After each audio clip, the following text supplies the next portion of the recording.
السلام علیکم۔ Info panel کے تمام ویورز کو خوش آمدید۔ آج میں آپ کو رسول پاک صلی اللہ علیہ وسلم کا بچپن کا ایک واقعہ سناتا ہوں۔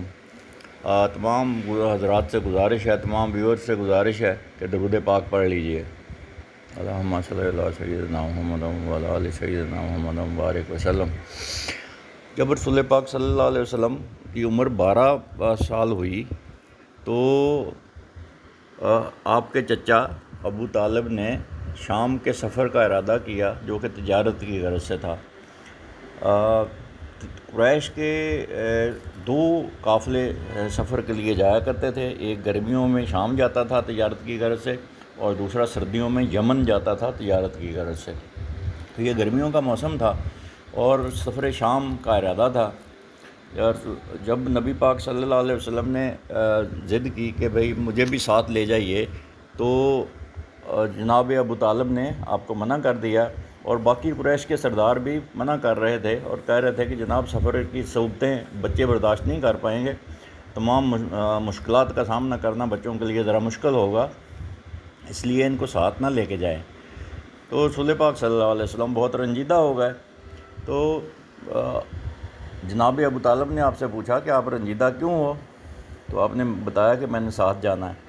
تو جناب ابو طالب نے وعدہ کر لیا کہ ٹھیک ہے، میں آپ کو ساتھ لے کے جاؤں گا۔ تو قافلہ جب بصرے کے قریب پہنچا تو وہاں ایک عیسائی راہب کی خانقاہ تھی، جس کا نام برجیس تھا، اور اس کو بحیرہ کے نام سے یاد کرتے ہیں سب لوگ، بحیرہ کے نام سے مشہور تھا۔ جب قافلہ وہاں خانقاہ کے قریب پہنچا، گزرنے لگا، تو یہ جو راہب تھا وہ خانقاہ سے باہر آ گیا، اور اس نے آ کے رسول پاک صلی اللہ علیہ وسلم کا ہاتھ پکڑ لیا اور کہنے لگا قافلے والوں سے کہ آپ کو پتہ ہے یہ کون ہے؟ تو انہوں نے کہا کہ جی ہاں۔ جناب ابو طالب نے کہا کہ ہاں میرا بیٹا ہی ہے۔ آپ نے فرمایا یہ آنے والے وقت میں بہت بڑے نبی ہوں گے اور تمام امت کے لیے یہ رحمت بن کر آئیں گے۔ تو قافلے والے بڑے حیران ہوئے، انہوں نے پوچھا کہ آپ کو کیسے پتہ ہے اس بات کا؟ اس نے کہا، راہب نے بتایا کہ جب آپ لوگ آ رہے تھے تب تمام حجر اور تمام شجر ان کو سجدہ کر رہے تھے، اور یہ درخت اور پتھر جو ہے یہ صرف نبیوں کو ہی سجدہ کیا کرتے ہیں، اس لیے میرا یہ یقین ہے کہ یہ وہی نبی ہیں جن کا ہماری کتابوں میں ذکر ہے، پرانی کتابوں میں بھی ذکر ہے۔ تو جناب ابو طالب نے کہا کہ ٹھیک، آپ مطلب جو ہے ایسا ہو سکتا ہے، لیکن آپ ان کو چھوڑ دیں۔ لیکن راہب نے کہا کہ نہیں، میں آپ کی دعوت کروں گا۔ تو اس نے دعوت کا بندوبست کر لیا، تمام قافلے والوں کی دعوت کی، اور جس وقت کھانے کے لیے بیٹھے تو راہب نے پوچھا کہ وہ بچہ کہاں ہے؟ تو لوگوں نے بتایا، قافلے والوں نے بتایا کہ وہ اونٹ چرانے گئے ہیں اور وہاں پر ان کے ساتھ کچھ سامان بھی ہے، وہ اس کی رکھوالی بھی کر رہے ہیں۔ تو اس نے کہا نہیں، ان کو بھی بلا کے لائیں۔ تو جب وہ آ رہے تھے، رسول پاک صلی اللہ علیہ وسلم آ رہے تھے، تو وہ ایک بادل کا ٹکڑا ان کے سر کے اوپر سایہ کیے ہوئے تھا۔ جیسے جیسے آپ چل رہے تھے تو وہ بادل کا ٹکڑا بھی آگے جا رہا تھا، رسول پاک صلی اللہ علیہ وسلم کے سر پر مسلسل سایہ کیے ہوئے تھا۔ تو قافلے والوں نے بھی دیکھا اور اس راہب نے بھی دیکھا، اور سب لوگ بڑے حیران ہوئے۔ خیر وہ آ کر بیٹھ گئے۔ تو جب رسول پاک صلی اللہ علیہ وسلم آ کے بیٹھنے لگے تو دیکھا کہ درخت کے نیچے بیٹھے تھے سب لوگ، تو درخت کا سایہ بالکل ختم ہو گیا تھا، اور کوئی ایسی سایہ دار جگہ نہیں تھی جہاں آپ بیٹھ جاتے۔ تو آپ دھوپ میں ہی ایک جگہ پر بیٹھ گئے۔ تو جیسے ہی آپ بیٹھے تو بادل، یہ درخت جو ہے اس نے آپ پر سایہ کر دیا جھک کر۔ تو سب لوگوں نے دیکھ کر یہ بھی حیران ہوئے۔ تو اس کا یقین اور پکا ہو گیا راہب کا۔ اس نے کہا، کھانے کے بعد پوچھا جناب ابو طالب سے کہ اس کا وارث کون ہے؟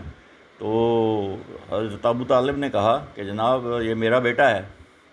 تو آپ نے وہ راہب کہنے لگا کہ نہیں، ایسا نہیں ہو سکتا، میرے علم کے مطابق ان کو یتیم ہونا چاہیے، یعنی ان کے باپ کا انتقال ہوا ہونا چاہیے۔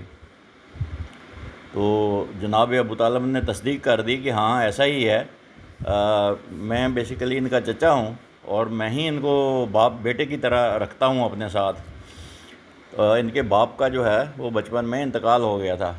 تو راہب کا یقین اور پکا ہو گیا، اور اس نے کہا کہ جناب میں آپ کو تصدیق کرتا ہوں، یہ وہی نبی ہیں جن کا پچھلی کتابوں میں وعدہ کیا گیا ہے، اور ان کے کندھے پر سے آپ دیکھ لیں، دونوں کندھوں کے درمیان مہر نبوت ہوگی جو کہ سیب کی شکل کی ہوگی۔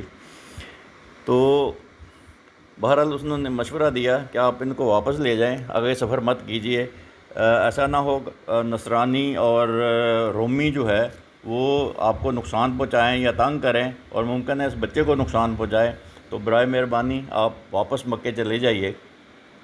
تو جناب ابو طالب نے آپ کو واپس مکہ بھیج دیا، اور اپنا کام جلدی جلدی ختم کر کے خود بھی مکہ واپس آ گئے۔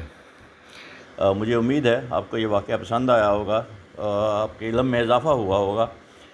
یہ واقعہ ہمیں یہ بتاتا ہے کہ رسول پاک صلی اللہ علیہ وسلم بچپن سے ہی نبی تھے۔ یہ آپ جو ہے بچپن میں بھی نبی تھے، اسی لیے یہ سارے واقعات آپ کے ساتھ بچپن میں بھی پیش آتے تھے۔ اللہ تعالیٰ ہمیں اس کو سمجھنے کی اور اس پر جو ہے نا اسلامی تعلیمات پر عمل کرنے کی توفیق عطا فرمائے۔ وما علینا الا البلاغ۔ مجھے امید ہے ابھی تک آپ نے چینل کو سبسکرائب کر دیا ہوگا، اگر نہیں کیا تو اب کر لیجئے، اور اس ویڈیو کو لائک بھی کر دیجئے اور دوسروں کو شیئر بھی کیجئے، علم کو پھیلانے میں ہماری مدد کیجئے۔ اللہ ہم سب کا حامی و ناصر ہو۔